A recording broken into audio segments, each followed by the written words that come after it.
starting their course in alignment with the Israeli and European calendars. And then they will cross boundaries, if you will, and because they're starting in October, they will end the first semester in January when the first semester ends in Israel. And there's a month off in February, and then they start again, and they complete it in June. So that's another model for us to consider, okay? We can be creative. We can, and our registrar, another registrar said, sure, we can do that, no problem. Okay? So that's what I wanted to stress with you as we begin to think about what is this Global Leadership Partnership? What does it mean? Why is it unique? It's unique because we are now working collaboratively across institutions and in partnership with our own group, if you will, okay? Our members of the academy, we're working together. And the students in these institutions are benefiting tremendously because they now have an opportunity to interact in a global environment which they never had opportunities to do before, or have had limited opportunities to do. So we're just at the very beginning. We're just starting, but our expectations are very high. And our challenge to ourselves, I hope, this weekend will be to continue the dialogue, to continue the interaction, and to see where we can go on the next level, to the next level. Okay, we're the second tier of finance. Startup companies do first tier, they get to a certain level, and then they go to second tier. We're not ready for the IPO yet, but we're a second tier. Okay. Orny, if you would just raise your hand, and I'm trying to get everybody's name right. Jack Pastor.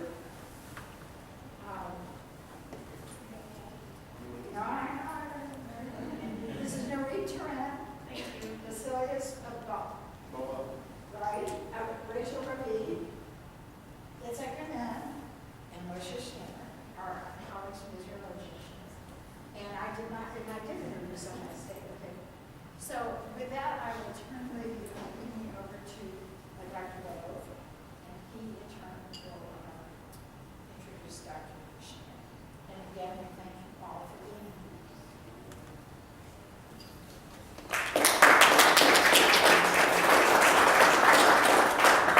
First, I'd like to welcome everyone in the name of President Gisson.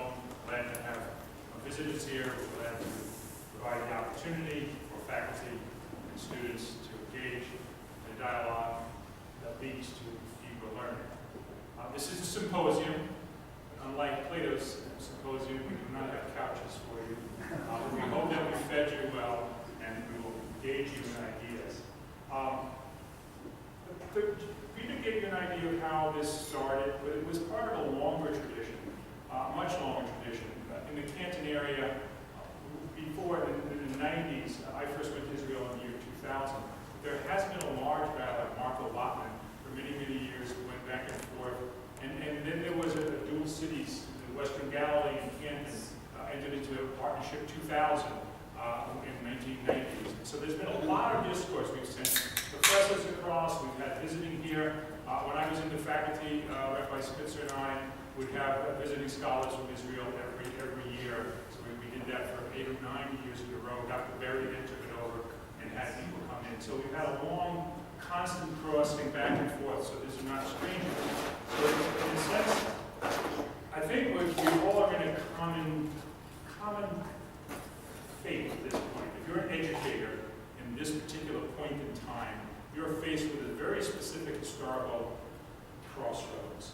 The digital age not only allows freedom, but it also in many ways alienates people. And so if you look at Marx's understanding of alienation, at least at that point one would decode and realize one's alienation and try to escape from it, because this encapsulation at least allowed one to seek a way out. And then many, whether you're Fanon, whether you saw a number of different ways to escape this alienation. But ironically, what's happening now is many people are accepting the alienation as fact. And ironically, it puts us in a situation as educators where we're facing students that don't really believe that the quest to break the alienation is really a legitimate quest. Many people have accepted encapsulation as the norm. And as we know, we have to, as educators, educate the educators first before the students will make a difference. And so we're involved in this process of how do we unencapsulate ourselves? How do we lead others to become unencapsulated? Or are we just as simply, as well, fatalists? And one could appeal to a soft piety and basically avoid the issue, but we know when one looks at the world the way it is, there is an inevitable postmodern vertigo. It's dizzying. If you try to understand the world the way it is, it's disorienting. And ironically, when people get disoriented from their understanding of Weltanschauung, they often revert back to something simplistic. They go back to their simple either-ors, and that just makes the situation worse. So we're really looking at now, how do we create an environment where we can position ourselves to be agents of change in this age of encapsulation. One of the thinkers, I know that our speaker tonight will talk about, is the great Martin Buber. Martin Buber talks about the necessity of dialogue, and he talks about the I, it, and the I, thou, and how many times people settle for a dialogue which is simply the I and the it.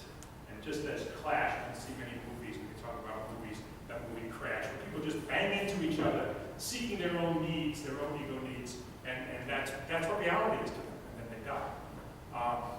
It seems to us, as Moshe has said, that it's now becoming the teachers and the writers who are becoming the philosophers. If academic philosophers are receding into the side, we see that it's necessary for teachers and for writers to be people who break this encapsulation.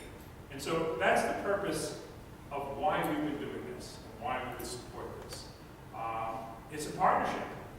And it's synchronous and asynchronous. You know, to me, it's like, how do you get students in the same place studying the same thing? That's easy. How do you get students from 3 different parts of the world studying the same thing, basically simultaneously? And that's the challenge. And that's a way for us to distinguish ourselves.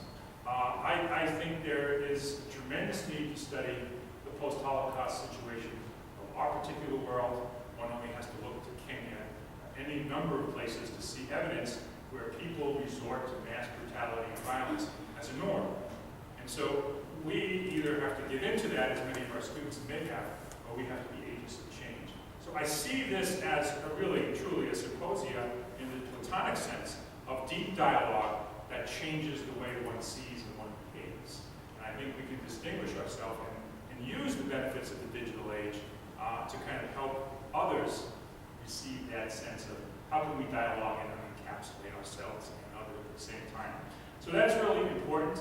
We anticipate at the end of this symposium, the pragmatist John Dewey comes out and says, now what are we going to do to make a difference? And we will try to create some curricular artifacts. My challenge to the group at the very beginning was, don't give me more theory, create a curricular artifact that will make a difference. Once the artifact is created, it has a kind of an ecosystem to it. It has an environment and it changes. And so we've been successful in doing that. And we anticipate creating more of these artifacts that will be, in a sense, change agents.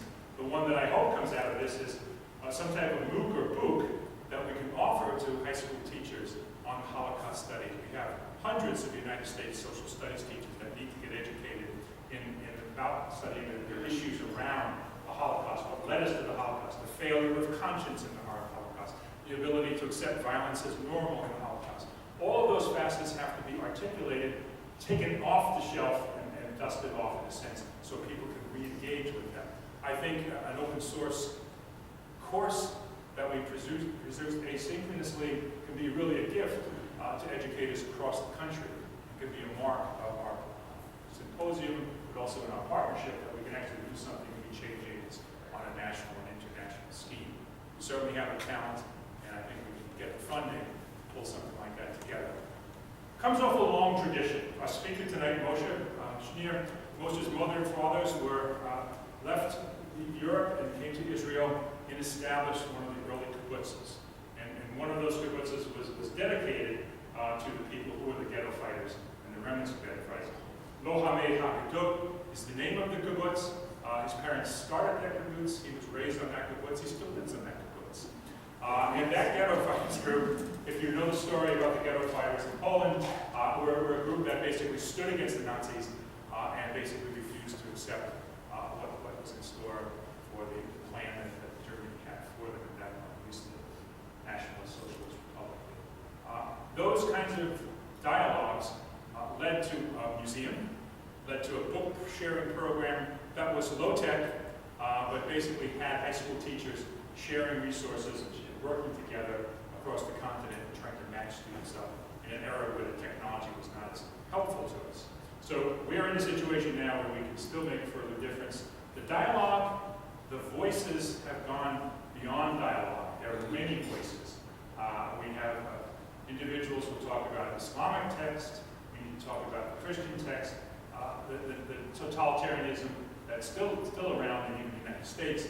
These kinds of things need to be decoded and understood and shown for what they are. So part of this, I would hope each one of you here as members of the symposium, I think the key event is Sunday morning when we sit down and say, after listening and engaging, going back into the discourse, what are we going to do next? We'll John Dewey out of the cabinet and say, okay, what next do we do to make a difference? And none of us here are like Socrates. I don't think I know the answer right now, but depending on the goodwill and intelligence of those in the room, we will come up with a new variation of what is next. And with that, I'd like to ask our speaker tonight to talk about the post-Holocaust situation and resistance to nihilism, Dr. Moshe Shner.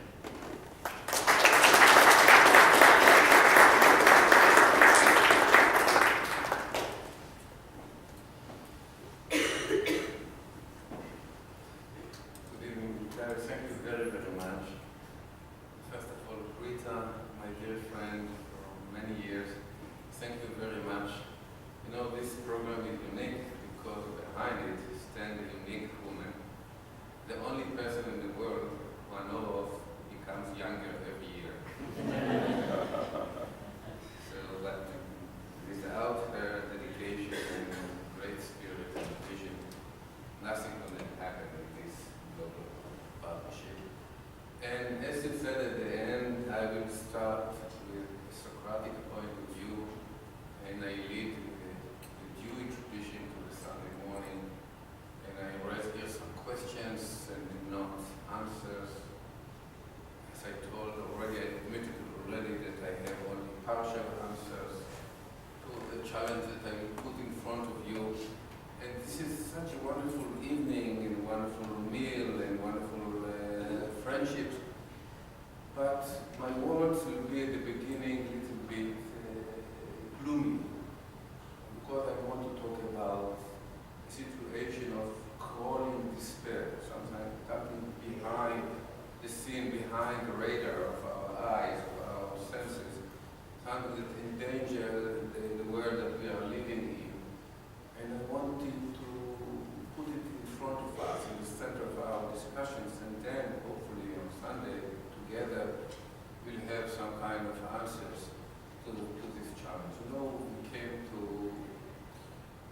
this wonderful city, wonderful campus, and everything is green, and the sky is such a wonderful blue, and everything is wonderful.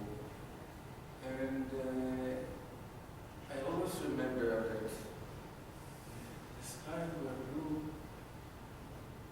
also then, in those days, and trees were green, and people were going to work, and mothers were sending their children to schools, and people were going to their factories and shops and so on. And then the sun was shining for each one of them. And then one day, the sun didn't shine anymore. And we are facing a troubled historical memory that we have to deal with.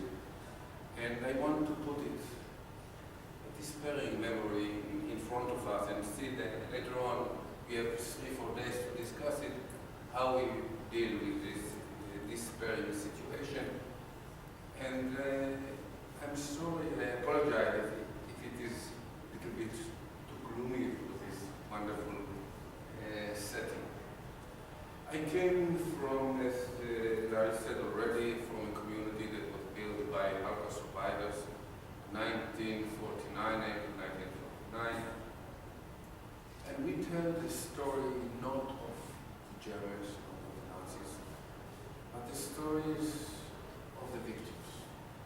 how they try to overcome their historical reality, and I would like to take you with me to this reality.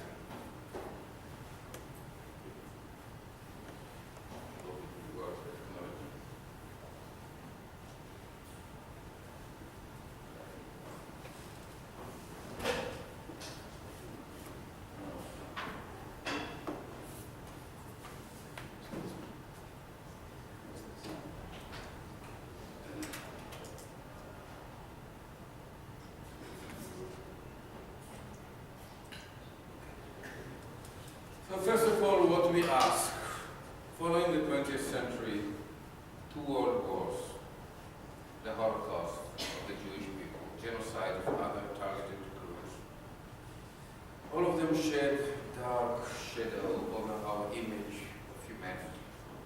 2 world wars, the First World War about between 16 to 20 million victims. Second World War, numbers are changing from one historian to the other, between 60 to 85 million victims. The Holocaust of Jewish people, 6 million victims. And other targeted groups, what happened to us? And the question we are asking, who is man? What is it to be a human being after the slaughter of millions in 2 world wars? What are ethical horizons of us after such catastrophes? What we are? Those who made these atrocities happen and those who suffered it. What is it to be a Jew in post-Auschwitz? I have 3 daughters, most beautiful ladies in the world. But I raised them up as Jewish persons. And all the time I ask myself, why I put them into this circle of Jewish life? What is it to be a Jew after such a memory, after we know that the world sentenced the Jewish people, the entire Jewish people to death, killed 6 million out of it, out of about 13 million, sentenced to terror and death the entire Jewish people. So why to be a Jew? Why not put all this legacy behind us and to go to a different reality? Not to be part of it. What is it to be a Jew when you see the pictures, the images that you see in our museum, at the Holocaust Museum, at the Ghetto Fighters Kibbutz in Israel, at Yad Vashem, Holocaust Museum in Washington, and other centers? Do I want to be in that place? Do I want my children and my grandchildren to be in that place? Question. And how Christians, philosophers, scholars, teachers, educators, intellectuals see themselves after the failure to prevent such a slaughter? What is it to be a Christian after Christianity could not and failed to prevent? What is it to be a scholar, for example, in Germany after all the Jewish professors were expelled from German universities? What is it to be intellectual? We speak high words, but could we do something to prevent it or to change it? These are the questions I put in front of us. And last, the Jewish part. What we have to do now to mend this shattered world, that we will deal on Sunday. And I'm sure you're familiar with this picture, this image. You recognize the image?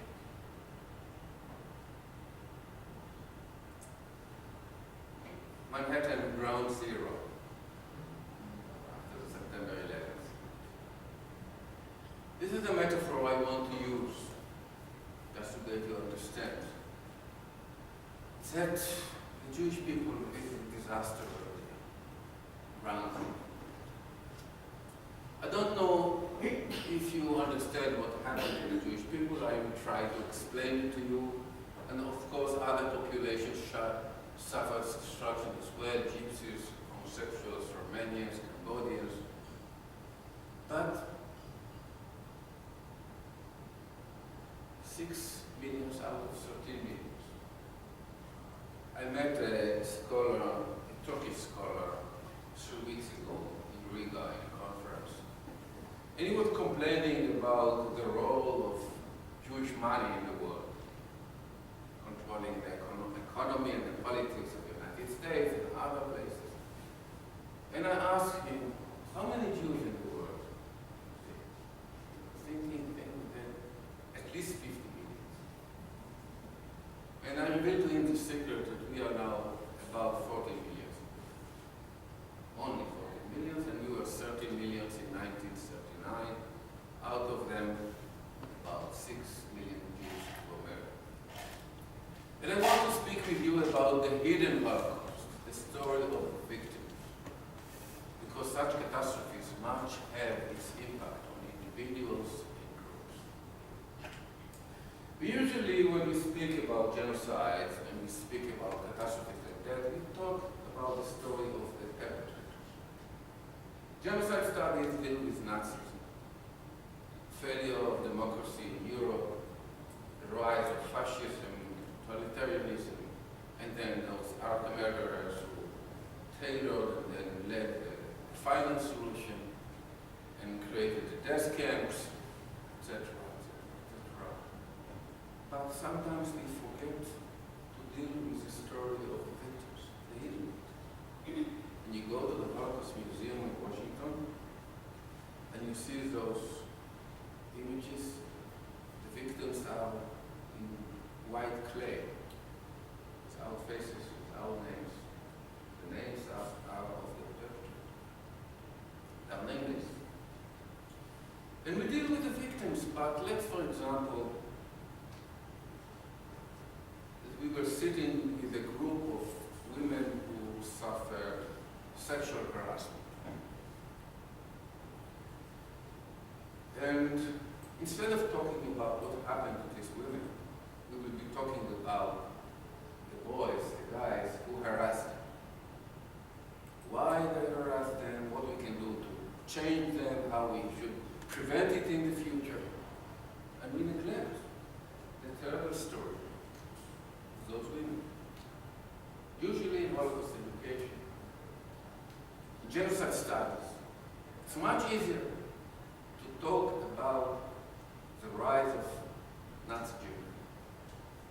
Very easy to talk about the rise of Cambodian Khmer Rouge regime.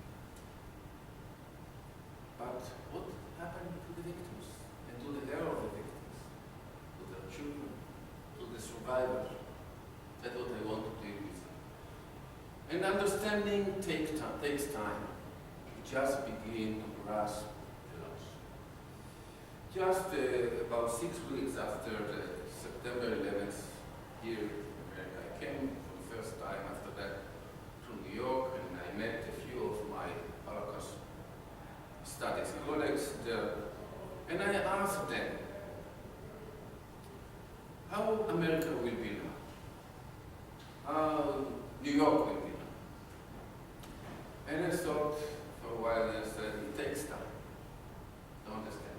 I don't know if you can give yourself today an account how America is today after such an event. And this is of course a terrible event. But what was the number of the victims in those attacks? How many people were killed? About 3,000. Out of how many American people? 300 million, something like that. What is the percent? Every individual is a tragedy. It is a tragedy.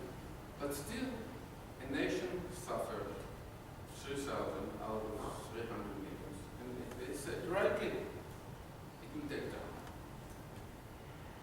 Imagine what happens when a nation out of 30 million is losing 6 million. It takes time. It will take time to understand. I remember that on that visit, I came to visit my doctoral professor, my mentor at the Jewish Seminary in Manhattan. I did my PhD there. And I met him. And Rabbi Neil Gilman, speaking to me, my dear teacher, And he said to me, Moshe, I remember now another conversation with you about 8 years ago. Then I couldn't understand. And what was that conversation? It was my dissertation defense in college. And the four professor was sitting in front of the student, scared to death, student. And they asked me, what did you want to tell in your dissertation? Give us one answer. And I thought for a while, I was shaking, and by then I said, I have a question. You know, I used to say that the best way to answer a question is to ask a question. And I told them, do you teach philosophy, and Jewish philosophy, and Judaism, after the Holocaust, in the same way that you used to do it before? And they were all silent. And then they said, okay, you got it. But then when I met Neil Gilman, he said to me, only after the September 11th, I understood the meaning of your question. But I opened the window at the Jewish Theological Seminary, and the ashes came to my window, and I thought, this is our human nature. And only then I understood your chutzpah at that committee meeting 8 years before. So I believe it takes time to understand. And we are just in the middle of it, in the beginning. I want to talk with you about the demographic shock, the destruction of the main reservoir of Jewish life. I don't think that we can identify others, I hope it will open up, people that suffered such a destruction. Just to give you an example, in Europe, there were about, in 1939, about 8,025,000 Jews. Now you talk to another demographer who will say, no, 50,000 more, 100,000 more or less, doesn't matter. In many cases you cannot count the Jews because many of them were hiding their identity in those years. But these are the estimates, a good estimate. And you take Poland, for example. We had Jewish life, recorded Jewish life in Poland from the 9th century. And before the war, we had about 3.25 billion Jews in Poland, out of which 87% were American.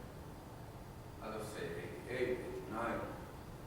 But you have to recognize that a community that suffers such a loss cannot continue its life anymore. It ends. If you take the USSR, you remember once we had that political entity, Soviet Union. And we are talking about, in the Caucasus, about the 2nd century, Ukraine, the 11th century, Moscow, the 15th century, about 2.1 million Jews, 71.4% were American. Not above that because the border to the east was open. So many were sent there, but 71% were American. If we go to a state that's not existing anymore today, Czechoslovakia, 10th century, 1,000 years of Jewish life, 315,000 Jews, 76% were American. I don't know, I believe that most of you had a chance to visit Prague.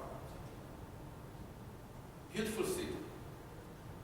Where is the Jewish sector located in Prague? The Cecil quarter in Prague. Where is it? In the very center of the city. And you have beautiful synagogues there. They are all empty, only museums. Only museums. Because the Jews were in this area of Prague before the Czechs came. And when the Germans threw away the Czechs, the Jews remained. And when the Czechs returned and threw out the Germans, the Jews remained. And so in Prague, Jewish life was flourishing before people knew about the existence of this continent. If you go to Prague today, for example, before the municipality of Prague, you see the statue of the Maharal, Rebbe Lake of Prague, 15th century. We are talking about 500 years of American history before America was discovered. Jews were living in the center of the city of Prague. No Jewish life in Prague today, besides a few hundred came from the former Soviet Union. Lithuania, only 600 years of Jewish life, only out of 150,000 Jews, 86.6 were murdered. In Lithuania, the majority of Jewish children went to schools where the language of teaching was Hebrew, totally destroyed. I was in Riga 3 weeks ago. Riga, about 100,000 Jews lived there. I was on Shabbat evening there, tiny Chabad synagogue.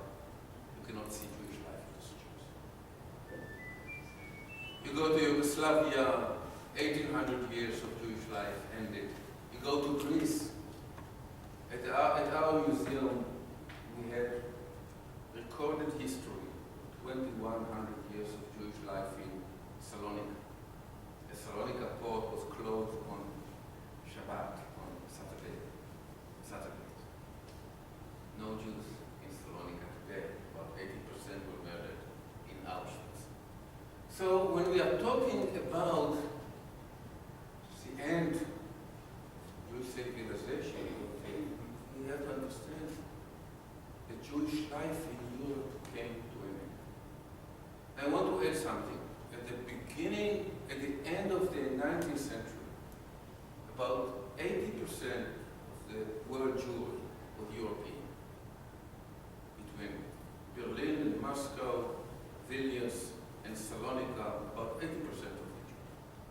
The rest were in the Islamic world, and then later on, a few millions went to the New World and were saved for the Jewish people and came here to America. So this world of Jewish life came to an end in a few years' time. But not only that world. The centers of Jewish life in the Islamic world came to an end. Not by sword, but by politics. Luckily, we don't have Jews in those countries today. But still, Jewish life, not of 2,000 years, but of 2,600 years, came to an end in a few years' time. Iraq, about 130,000 Jews, no Jews today there. Iran, no Jews there. Yemen, luckily we don't have Jews remain in Yemen. When the Jews came to Yemen? Biblical times. Nobody knows exactly. And Morocco, the largest Jewish community, more than 1,500 years of Jewish life, about 250,000 Jews. In a few years' time, no Jewish life in Morocco and museums, empty world. So we are talking about this reality.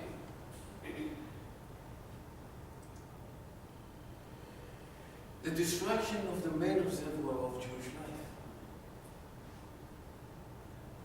In 15 years, the entire map of the Jewish people changed dramatically.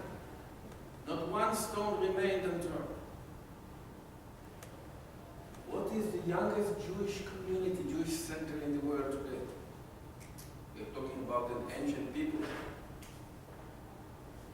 Jewish community in the world is Europe, in the United States. 260 years of Jewish history in the United States. The youngest Jewish community in the world in those days, in Europe, in the Baltic states, was 600 years. So in the 19th century, Jews lived mainly in Central Eastern Europe. Communities of hundreds of thousands of years were uprooted and destroyed. All the Jewish communities in Islamic world were destroyed. All of them. The Jewish Atlantis, I call it. Somebody can locate this picture? This is the Jewish cemetery in the center of Prague. About 10 layers of graves. But no one is buried anymore there. So we are a nation of newcomers, of refugees, of survivors, of immigrants. We are talking about an ancient people which is totally new in its place, in its places, scattered all over the world. I gave my students sometimes a mission to find a country in the world outside the Islamic world where you don't find a Jewish community. Antarctica, not every Jewish community. Two new centers, Israel and North America. European and Islamic Jewish world is no more. Two new centers, totally new. North America and Israel. Death of the three main languages and civilizations of culture in 20 years' time. Nobody is speaking Yiddish outside of ultra-Orthodox circles. We have a Yiddish festival in Toronto, we have a Yiddish festival in other places, but it is a dead country. Ladino, who speaks Ladino? And Jewish creativity in Arabic came to an end. You know, many of the great Jewish scholars in Jewish history wrote in Arabic, like Maimonides. Jewish centers in the Arabic countries came to an end. But, luckily, unprecedented economical and political emancipation, freedom and equal rights. This is an advantage, and this is a major threat to us. Because if we are accepted in America and other Western countries, it's such a welcome. Many of us are losing their identity. They don't speak Hebrew, they don't know the Jewish rituals. And we have nation states. A new challenge, how we deal with it, the state of Israel. But an uprooted Jewish world is not just the historical facts. We moved from Europe to the United States. The Jewish niggun is unknown to future generations. I don't know if you know the word niggun. The music of the soul, something from the inside, is unknown. For example, there is no Jewish consensus, there's only one consensus, that we agree on nothing. About Jewish rituals, what we do, how we pray, how we practice our weddings, or other rituals. We fight all the time about the proper way. Get married, to bury our dead, struggling with it all the time. The perplexion is everywhere. Read language. What is a Jewish language? I struggle hard now with my English. I hoped, my parents hoped that the Jewish language would be our Hebrew. But many Jews all over the world do not speak Hebrew.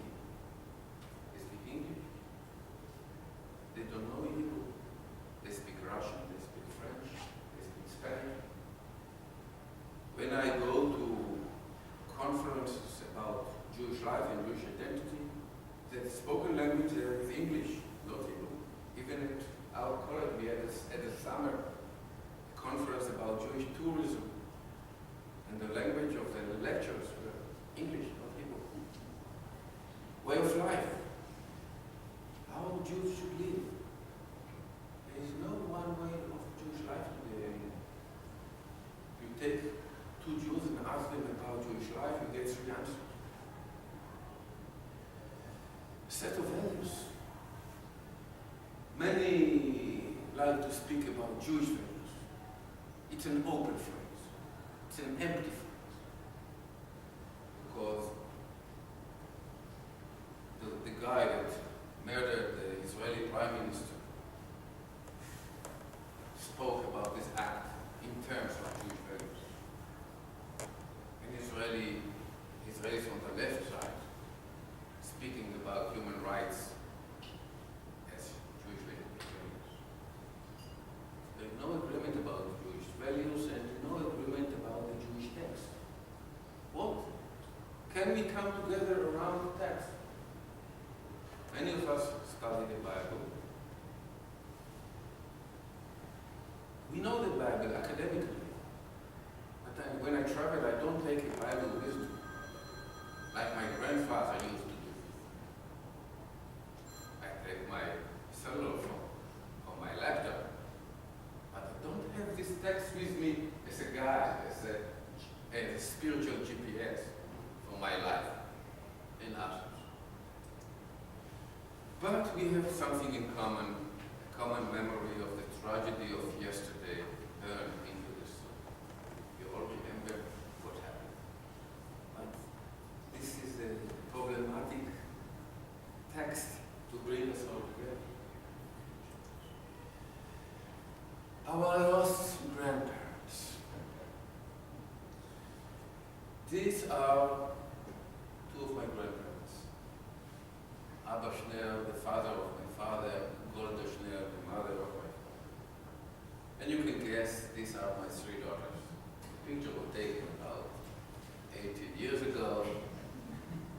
They are not at that age now, and they don't know that I'm showing you this picture.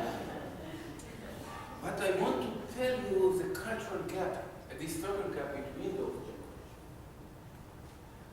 I never met these grandparents. Golda Shner died out of starvation in the Lodz ghetto in 1944. When I first came to Poland, I found her grave, a broken grave, and one right maybe there because I paid the guard of the cemetery to fix her grave. And Abba Shner was sent with his daughter to Auschwitz. I never met her. I'm part of a generation that grew up without grandparents. We came out of the blue. No grandparents. I'm sure that most of you had the experience of child memories of grandparents, hugging, giving a birthday party, giving an advice, and then you have to take care of them. But how is it to grow up in a reality when your parents are the third generation you know? For example, when my parents, already not with me, became old, and I had to find a way to take care of them. I didn't have an example how they took care of their parents. I have to find the answers out of nowhere, just to try to fix it. Because we didn't have the experience, the tradition, the family, the life traditions that we use in moments of crisis and difficulties and confusion. And those three lovely ladies grew up under the sun of Israel, speaking Hebrew. The first one now is a musician in Austria, playing a violin. She is an officer in the Israeli army. She is in her junior high school, the youngest one. And they speak Hebrew. And I imagine a meeting between those generations. What will happen couldn't speak to them. They spoke Polish and Yiddish. I hardly speak Yiddish. They know not even one sentence, one word in Yiddish. They couldn't touch the food that the grandmother would serve. I have my mother, my late mother has a sister. She is now 102 years old. When she was 100 years old, we went to celebrate her birthday. And they served us food that came from Poland. And I couldn't touch it.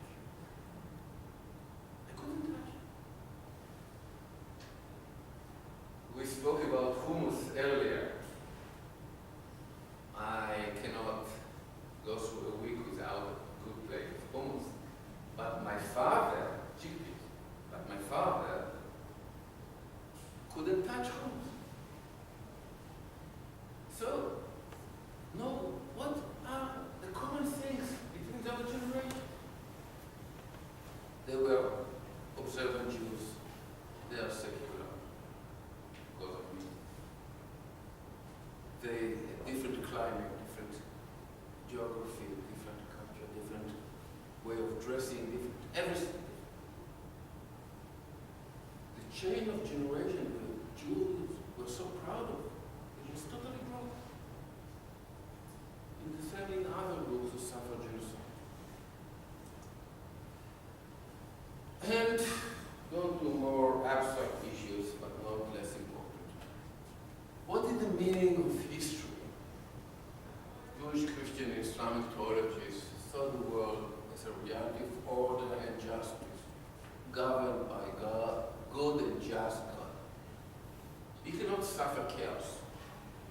It gave answers to the ancient problem of evil and the pain in our world, why bad things happen to good people. It's the name of a very popular book published in the United States.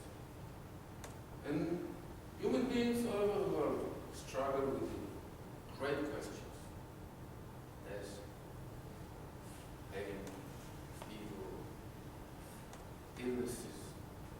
Why? We are good people. Why bad things happen? And then all those traditions created the idea of theodicy. We have many theodicies. In my book that just came out a week ago, I count about 15 Jewish theodicies. We see trial and a few others. But if the Holocaust is here, how we explain? How we explain such a destruction? Total destruction. How we explain the murder of about 1.5 million children during the time? What are the sins that would make their death legitimate? So, we at least have in our mind, even we continue to go to the cinema, or to the church, or to the mosque, that we have an unanswered question.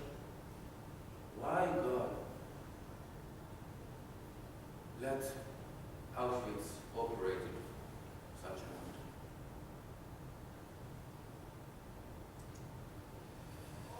And what is the place of metaphysics after such a catastrophe? Adorno, the Frankfurt School. Can we live in a chaotic reality where nothing is really good or bad, just or unjust? We just spoke before that about. We live in a reality, okay, we speak about the good and the evil things, but nothing is really good. It's good when it is working for us. It's not good when it's not working. Do we have any ultimate value in our life?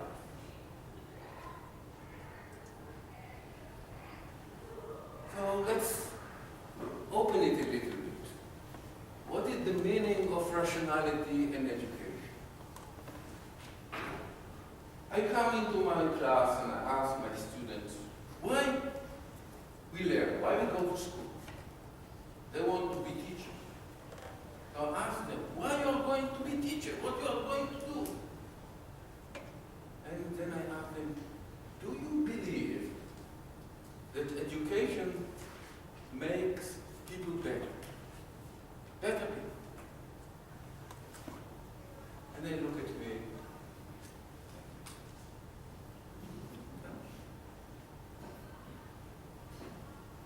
Education may make us maybe richer, maybe more powerful. It'll give us some tools, but make us better people. Who needs to be a better person? History taught us that better people do not survive better. Why to be better? And it returns again and again and again in my college conversation. We don't believe, really believe. When it's convenient, okay. But when it's inconvenient, should we be good people? And they ask me, why to be good people? And what we answer them? Why to be good people? And I tell them that if we don't have good answer to this question, go away out of the college. If as a teacher, you don't know why you want people to be better people, why do we medical? Salaries, you can get better salaries in other places. What is the meaning of language? Do you believe in words? This is fundamental. Tarnung, the German word for the way of using language to deceive, to tell you something that is not really what you mean. Sending to the east for work. We are not sending the Jews to their death. We are just replacing them and send them to work somewhere in the east. They knew the answer. The Jews in the ghettos and the camps didn't know that, or wanted to believe this is not the case. And after the Holocaust, after the two world wars, do we really believe in words? For example, when our politicians speak to us, and they speak, and then we smile to one each other. Okay, this is politics. But words are not something that we believe in, we truly believe in. One of Rita's students this afternoon told me that she believes in Jewish. Why Jewish? Because Jewish is talking about actions, about doings, not about speaking. We do not believe in words. In Israel, we have this expression that don't speak to us in big words. Don't speak Zionism to us. Why we don't speak Zionism to us? Because when you're speaking about ideology, about faith, about your beliefs, the words stuck here. They are too big. We do not trust big words. We trust Kishman. And I just brought here a few examples. We will not read the text, but you can see it in my website. Yitzhak Katzenelson, a poet that wrote in the Warsaw Ghetto, empty heavens and cursed earth. No meaning remained in our world.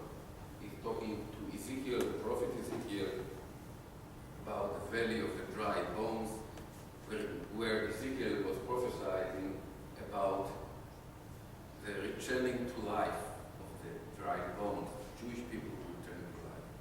And Katzenelson is saying, we don't have even bones. They were all burned and crushed to ashes. And we can talk about Elie Wiesel. Tonight we're all familiar with the book. The death of God, the death of faith, the death of the soul, the death of the ability to dream or speak about the better world. And Primo Levi, who shared with Wiesel the same reality, the shame of the victim, not the shame of the perpetrator, in a drama cell is not talking about the Germans, the Nazis. It's talking about the victims who are looking back what happened to them in the camp. And they cannot look in the mirror without a feeling of shame, not guilt. In a world of emptiness, secularization, and cynicism, we believe only in cash money, interest, self-interest, and power. What works for us, works for us. What doesn't work for us, even if it's doing the good, we're not really thinking. With the broken chain of tradition, we live in artificial cultures. We have to reinvent ourselves. I spoke with another student about history as a story of human adventure. Talking about American adventure, we're talking about 400 years, 500 years. What happened before that? Many of my Jewish friends in the United States know nearly nothing about Jewish life before they came to America. So also about Western culture. Are we still believe in rationality? I have here two quotes by a very important philosopher, George Steiner. George Steiner is a literature critic living in England, came from Austria, non-grata personality in Israel. You hate him because what he says, you see why. He writes, what are we going to answer to those that say, what have you philosophers to offer? You neither saw it coming, you could not stop it, you have nothing to contribute to it. You write very wise and deep books now on its economic reasons, and its sociology, and its class hatred. How easy to be an academician. Nothing when the night came prevailed. What do we answer? He failed to prevent it.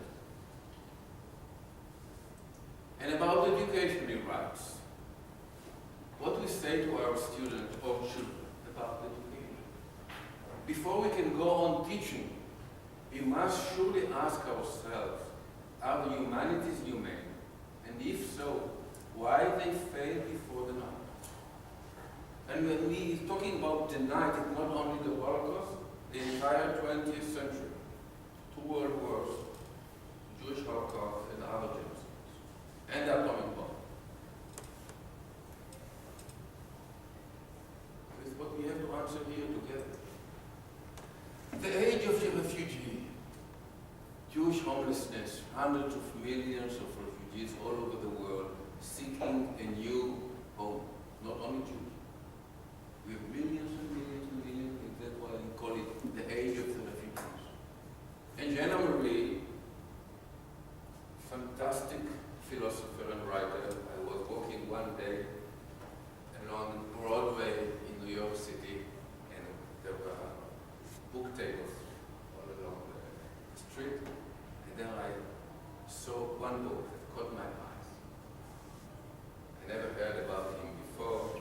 At the Mind's Limits by Jean-Marie, and I bought it, and I always carry him with me. Maybe the strongest piece of literature that was written about the Holocaust. And he asked, how much home does a person need? And he answers, as much as he can get. The loss of basic trust. Can we trust the other? You know, when you went to the Holocaust Museum in Washington, you saw the Tower of Life. Professor Yafa Elia built it along the exhibition. And there she put the images of Jews from one Jewish shtetl that existed in Ukraine, I believe, for 700 years. And she's saying that for 700 years, the Jews lived among their non-Jewish neighbors. And then after 700 years, one day, Jews were taken. And the neighbors were standing, looking at them silently. 700 years of good neighborhood ended one day. But what we can say about trust, or basic trust? Can we trust our neighbor? And can we trust you? I don't want to insult anyone, but we carry some kind of skepticism about trust in ourselves. I used to tell my students about the wonderful dog I had. I loved her, the dog, and she was a fantastic soul. But when a stranger entered the house, she was trying to attack. She had no trust in the eye. And we hugged her and we spoke to her softly and tried to heal her because someone was abusing her before we found her at the street. And she never had basic trust in strangers. Now, human beings are not dogs, of course. But if after hundreds of years of good neighborly relations, something like that happens, then what is the place of basic trust? Or among the Hutus and the Tutsis in Rwanda or other places? Do we, the Jews, deserve a home? Do we want a home? And is Israel the home we want? That is a question we have to deal with it even today. And many people in the world say no to the first question. Others say no to the second question. Maybe no you here in the United States. And others say Israel is not what we dreamed about. So what my answer is, what is Zionism and what is not? Zionism is not a crusade to free a holy land. Zionism is a building a home for homeless people and regaining the trust of Jews in themselves, their culture, the world, and future of humanity. The definition of Zionism. This is my generation, the ghetto fighters kibbutz in the early 60s, the third generation of children. It started to be a new hope to a community of survivors. I am somewhere here, I believe. So where we go now? In contrast to hate and terror, we should foster human dignity, caring, and responsibility for the other. In the face of total destruction, we should build the commitment for Jewish continuation, connecting ourselves to the Jewish Atlantis. A very difficult task. My colleague here, Jack Bastoy, teaching the history of Israel, ancient Israel, 2,000 years ago. But when we learn about our grand-grandparents, not 2,000 years ago, but 200 years ago, he came to solid rock. You know nearly nothing about what was to be a Jew 200 years. I don't know the names, the places, anything about my family back to my grandparents. Nothing. In spite of the dark memories, we must heal the wounds and regain trust in the world, trust in humanity. It will take time. For that we need peace. But for making peace we need trust. What is making peace? Trust the other, that they will not betray you.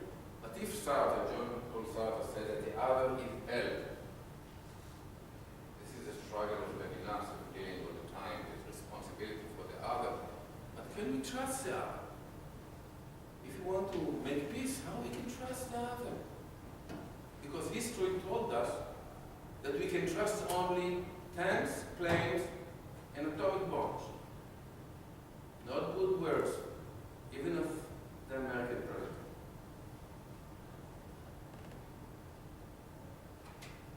can we faithfully tell our children that the sun will shine tomorrow for them? What can you tell a child about tomorrow when you take your daughter, the middle one, when she was about 2 years old, to the mall nearby? And she was asking me, Daddy, are we going to buy a new dress? I was one of the daddies that bought dresses to his daughter. And I said, telling her, no, we're not going to measure a new dress, we're going to measure gas mask. She was asking me, why? Why I need a gas mask? I want a dress.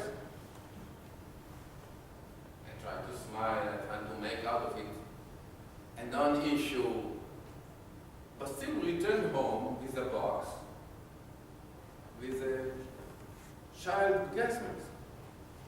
And now we have at our home 5 gas masks ready for you. Do you have gas masks?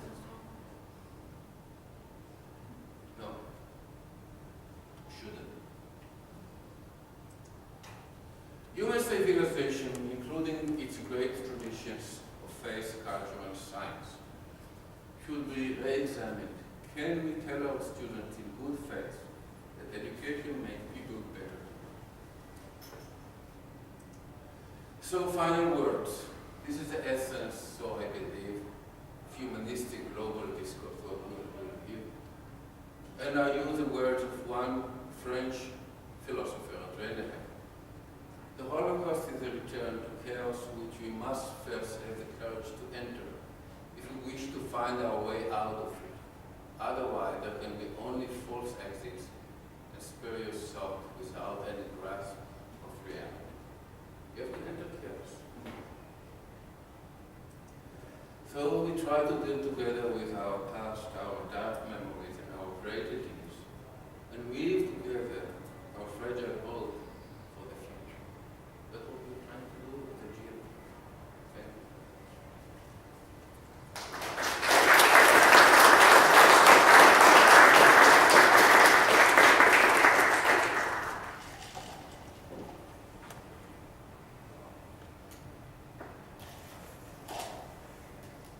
Dr. Shner, did you want to open it up to questions? Can you make comments or anything?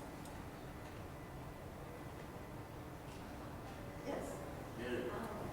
Since you mentioned 9/11, starting the presentation, since I'm from New York, I'll just do a short comment. I'll be talking a little bit about my mother tomorrow, who's a historian and survivor of the Holocaust. And one of her, she was a teen during the Holocaust, and one of her preoccupations was why didn't her parents act quicker, wearing jewelry, and just, why didn't they move quicker? Why didn't they put the girls, her and her sister, into hiding? Why didn't they get false papers? Why did they just sit and not act?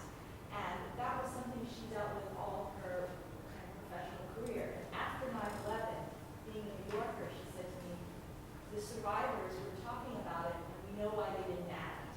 If this is a sign, God forbid, without going into the politics, whatever it means for the future of America, she realizes that her children, we, are about the age and that her parents may have been at the time when they should be preparing to act, to leave their home of 400 years, go somewhere, and she realizes it's almost impossible. You can't just pick up and leave. You can't, until you're actually forced to. So that was something that she said to me, that the survivors had kind of, they looked at their kids now and they said, where would they go?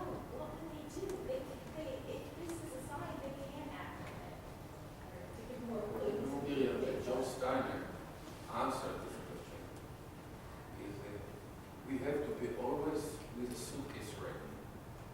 All the time. This was his lesson. Jeanne Marie's answer was that we have to plant trees to remain in our place, not to leave the suitcase aside, to get rid of it.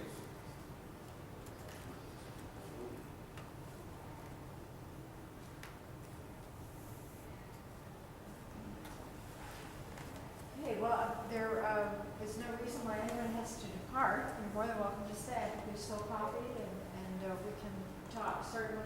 Tomorrow morning we convene in St. Martha's room. That is a change from Hannon. The reason for that is that the technology will be better for us in